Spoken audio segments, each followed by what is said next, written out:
माननीय सदस्य श्री हनुमान बेनीवाल जी। धन्यवाद सभापति जी। सदन में आज आपदा प्रबंधन संशोधन विधेयक की चर्चा हो रही है। विधेयक के उद्देश्य के बारे में मेरे से पूर्व पक्ष विपक्ष के माननीय कई सांसदों ने अपनी बात रखी। आपदा प्रबंधन, जिसे मूल रूप से संस्थागत तंत्र आपदा प्रबंधन योजना और आपदा प्रभावों को रोकने के क्रम में आप ये बिल लेके आ रहे हैं। मंत्री जी यहाँ विराजमान है। मंत्री जी, ज्यादा अच्छा तो ये रहता कि आपदा को लेके कई बार चर्चा भी हाउस के अंदर हुई। अच्छा होता कि आप तमाम सांसदों से एक राय लेते और उसके बाद एक ऐसा बिल लेके आते कि हम प्रत्येक उस व्यक्ति को आपदा के समय जिसको जिस चीज की आवश्यकता है वो सारी आवश्यकता मुहैया करवा सके। ये मेरी मांग है मंत्री जी। आप प्रत्येक एमपी से राय लें। उनके अलग अलग आपदाएं होती है, कहीं बाढ़ आती है, कहीं सूखा पड़ता है, कहीं अतिवृष्टि होती है, कहीं ओलावृष्टि होती है, कहीं भूकंप, कहीं सुनामी। तो अपना देश जो विभिन्न संस्कृति के अंदर बसता, विभिन्न हमारे पहाड़ पर्वत से लेके मैदानी इलाके, रेगिस्तानी इलाके, तो अलग अलग समस्याएं हर स्टेट की है। तो इसमें मेरा आग्रह आपसे रहेगा कि प्रत्येक सांसद से आप राय लेते तो निश्चित रूप से इससे और कुछ निकल के आती और ज्यादा लोगों को राहत मिलती। सरकार की SDRF नॉर्म्स के तहत प्रदान की जाने वाली सहायता राशि की तरफ आपका ध्यान आकर्षित कराऊंगा मंत्री जी। मैदानी इलाकों में 1,20,000 रुपए जब मकान नष्ट हो जाता है, पहाड़ी इलाकों में 1,30,000 की सहायता राशि है। सब कुछ जिसका उजड़ जाता है वो 1,20,000 और 1,30,000 में कुछ नहीं कर पाता। मेरी मांग रहेगी कि कम से कम 10 लाख या 15 लाख रुपए इसके लिए राशि तय की जाए।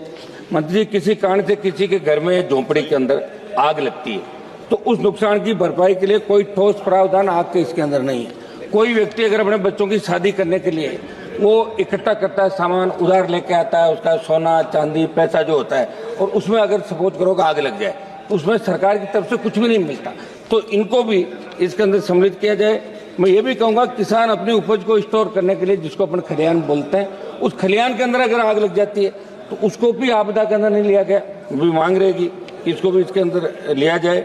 आप कपड़ों पर दे रहे हो 2,500 रुपए, आप दे रहे हो न्यूनतम 75% भुगतान सरकार करे। ये मेरी मांग है कि जितने उसकी नुकसान हो इसका आकलन करा के और उसको अधिकतम राशि उस व्यक्ति को मिले। अतिवृष्टि या बाढ़, अकाल, शीतलहर या लू से भी लोगों को भारी आर्थिक नुकसान उठाना पड़ता है। इस समय में भी आप करेंगे। सांसद कोष और विधायक कोष से भी ऐसी परिस्थिति में जहां किसी भी प्राकृतिक आपदा से लोगों को नुकसान हुआ हो। वैसे सांसद कोष बहुत कम है, 5 करोड़ है।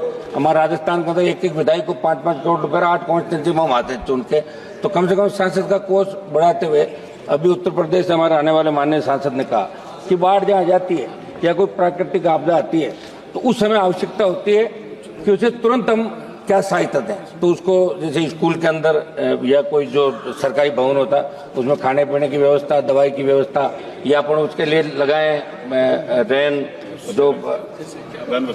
रेन बसेरा उसका करें, वर्षा को रोक सकें और तुरंत हम सहायता क्या दें। तो ऐसी सहायता के लिए सांसद कोष को बढ़ाते हुए सांसदों को ये आप अधिकार दें कि सांसद प्राकृतिक आपदा के समय कुछ मदद कर सकें। लोग हमारे पास आते हैं, मदद नहीं कर पाते, तो इसके अंदर आप प्रावधान करें और सांसद के एसपी बढ़ाएं। SDRF NDRF के नॉर्म्स के अनुसार मदद करने की सिफारिश करने के अलावा कुछ नहीं कर सकते। इसलिए आपसे हमारी गृह राज्य मंत्री जी जो बहुत ज्यादा ध्यान भी रखते हैं हर व्यक्ति का, हर सांसद का, तो आप इस विशेष रूप से इस बात का ध्यान रखेंगे कि लोग हमारी तरफ देखते हैं और हम सरकार की तरफ देखते। 1 मिनट था, बातों समाप्त करने कंप्लीट कर ली, कंप्लीट। हाल ही में अग्निशमन सेवाओं के आधुनिकीकरण से जुड़ा मेरा सवाल था, जिसके जवाब में गृह राज्य मंत्री जी ने कहा कि अग्निशमन सेवा राज्य का विषय और अनुच्छेद 243(ब) के तहत भारत के संविधान की 12वीं अनुसूची में एक नगर पालिका कार्य के रूप में सम्मिलित किया गया। मैं गृह मंत्री जी से मांग करूंगा कि ग्राम पंचायतों का अधिकार। धन्यवाद माननीय सदस्य। 1 मिनट समाप्त कंप्लीट करिए प्लीज। 1 मिनट नहीं हुआ अभी तो, हम सब 1-2 चर्चा मिनट तो देखो।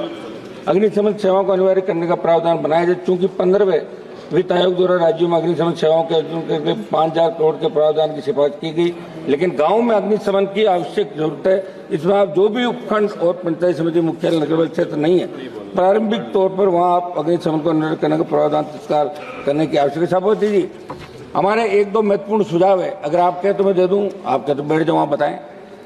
आपने दिया टाइम लोगों को साथ। कंप्लीट करिए। आपदाओं की पूर्व चेतावनी प्रणाली को मजबूत किया जाए। ताप, लहरों, बाढ़ों, सूखे जैसी आपदाओं का सटीक पूर्वानुमान लगाने का आधुनिक तकनीक का उपयोग किया जाए। वन क्षेत्र बढ़ाने के लिए योजनाएं लागू की जाए। औद्योगिक प्रदूषण को रोकने के लिए सख्त कानून बनाए जाए। आपदा के बाद राहत कार्यों को तेज और व्यवस्थित किया जाए। प्रभावित क्षेत्रों पुनर्वास और रोजगार की व्यवस्था की जाए। राजस्थान के अंदर अभी हमारे खेजड़ी का वृक्ष, चलिए धन्यवाद। एक लास्ट समाप्त कर रहा हूं साहब, लास्ट। खेजड़ी के वृक्ष की अंधाधुंध कटाई चल रही राजस्थान के अंदर। बहुत से लोग आंदोलन करें। खेजड़ी हमारी जीवन धारा है राजस्थान की, मध्य प्रदेश की, और आप सोलर ला रहे हो, नए उद्योग ला रहे हो, लेकिन खेजड़ी के वृक्ष को नहीं काटा जाए। वो छाया के साथ साथ लोगों को रोजगार भी देता है। जो सब्जी होती है सांगरी की, वो वर्ल्ड फेमस सारी। माननीय सदस्य श्री अरुण नेहरू जी, इन चीजों का विशेष रूप से ध्यान रखते हुए इसमें बड़े संशोधन आप लोग करें।